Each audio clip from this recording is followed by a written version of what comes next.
Hello everyone. About half a year ago I made some videos on the advanced French and got some feedback, and someone requested now that I would make a new video on the French defense. I decided why not. I have now a day off and I will make one video.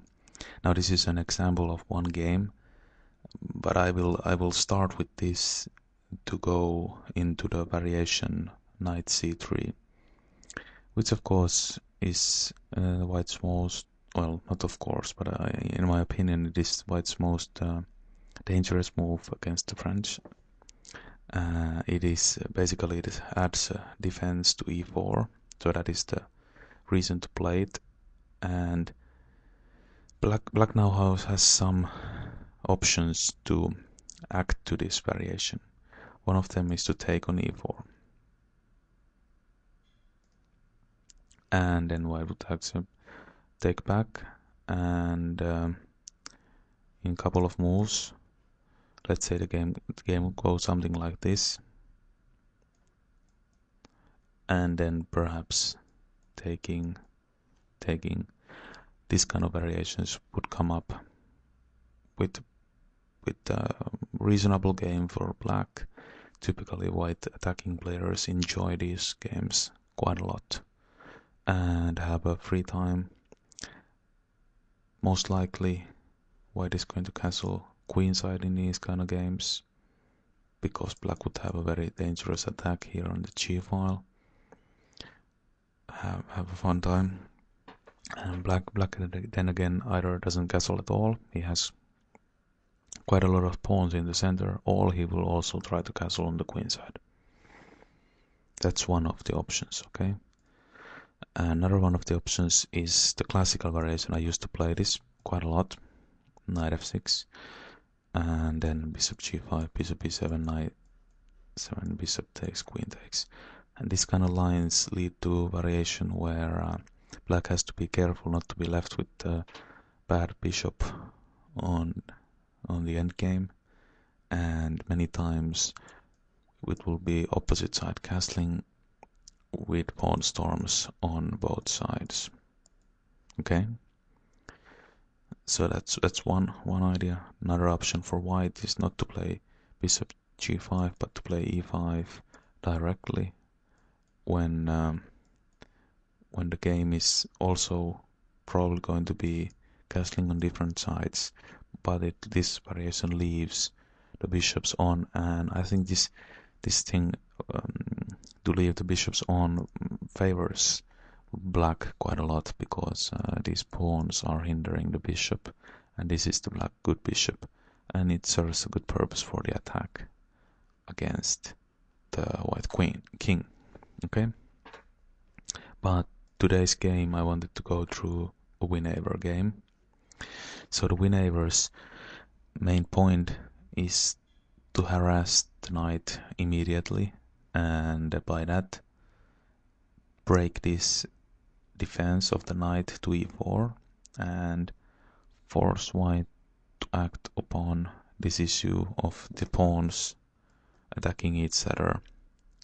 d5 attacking e4, e4 attacking d5.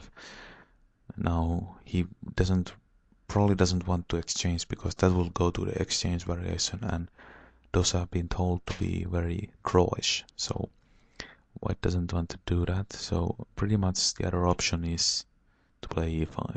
Now there are some variations in the winawer where white actually brings the queen out very quickly to g4 to attack immediately on g7, but I think that is premature for that at this point. Black will have a nice game in those situations. So e5, and now the basic French move, black goes for the attack on the center with c5. White dislodges the bishop. He doesn't want this pin to be there anymore. He wants to resolve the issue of these pawns, or at least resolve the pressure off from this pawn. Okay, so black takes white takes. Now the game that I'm following is Smets or Smets Ponomariov, 2011 Week and Z in, I think that's in Netherlands, if I'm not mistaken. I might be, I don't always know these locations very well.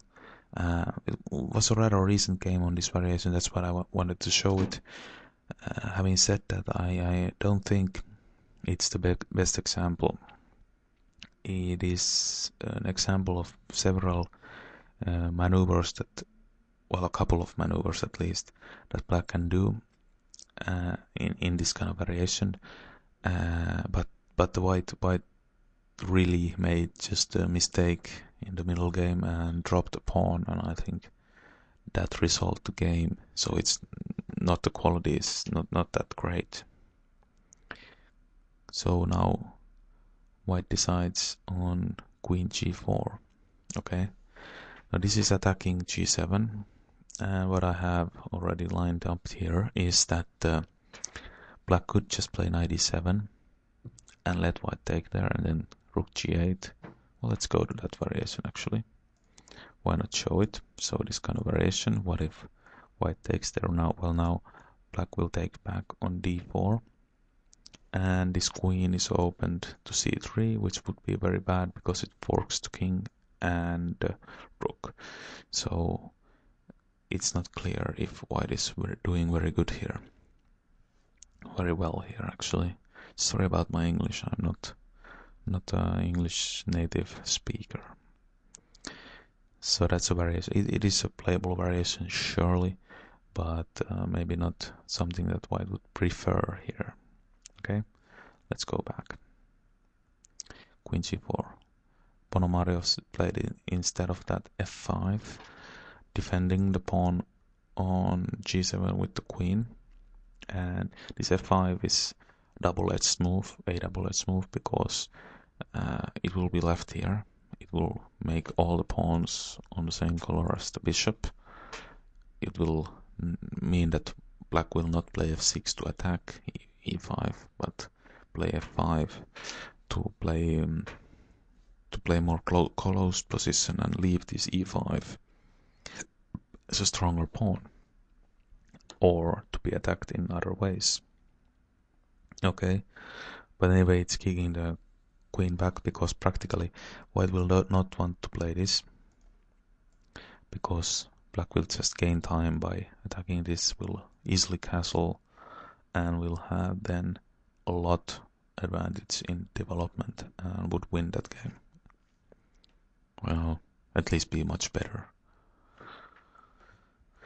So queen g3 makes much more sense. And now a couple of simple developing move. Knight c6 attacking the center. And what I have drawn here is that, okay, this c5 pawn looks like a weak pawn now, but white really doesn't want to take. Look at this. Look at these pawns. They're not excellent, and also this e5 pawn is very weak, so white doesn't want to go to this variation unless there is some very good reason for it, and now there is none.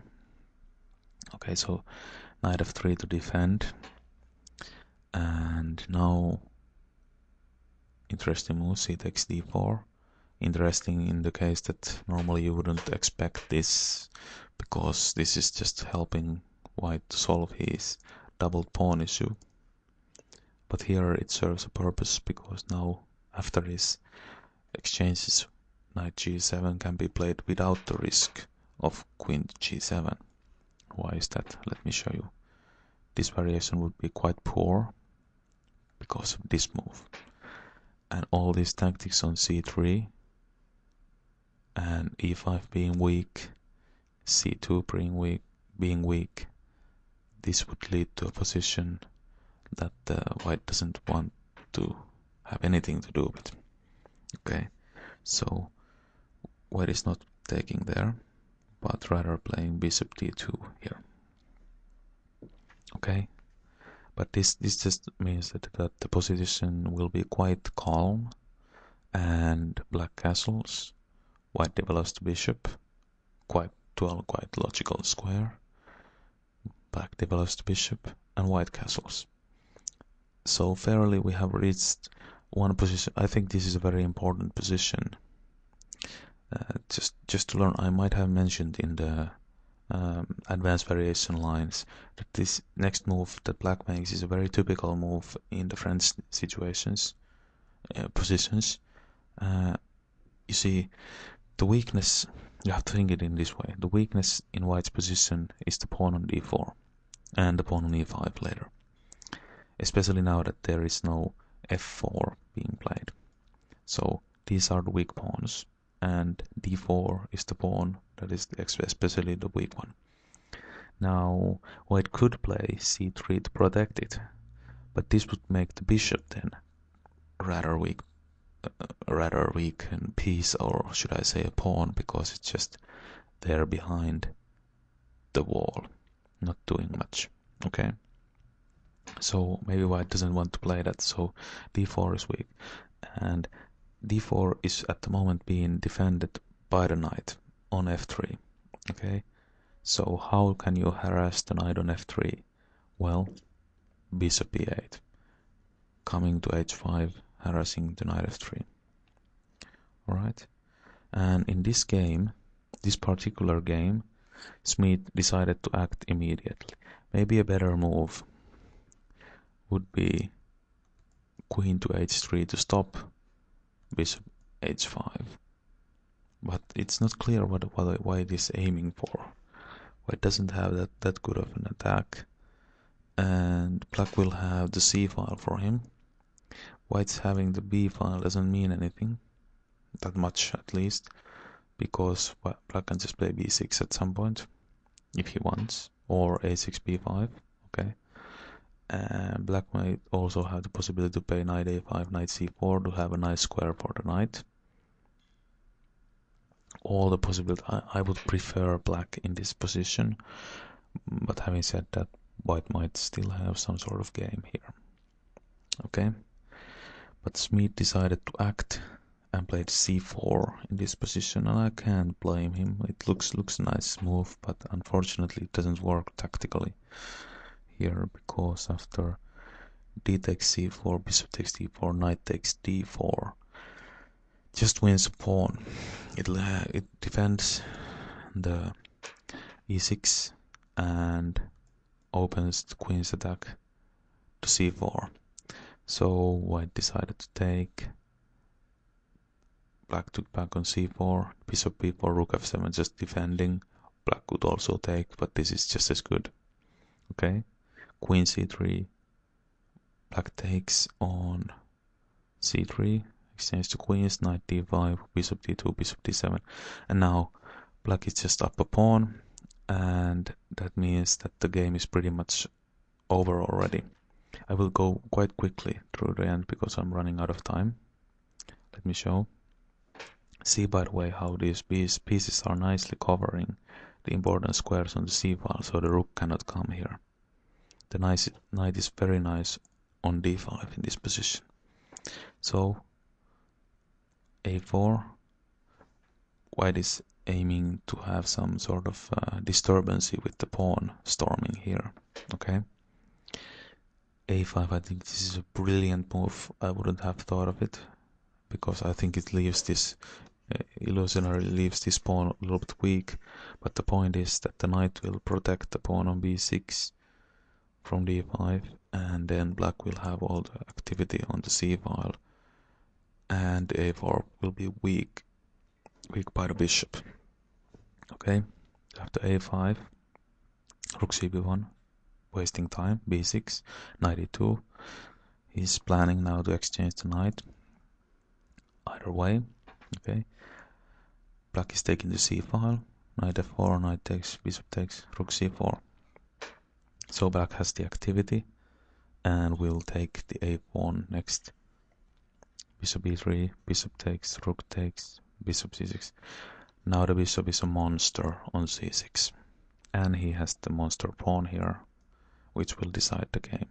Okay, I will have to stop, but that was main point of that game. Thank you.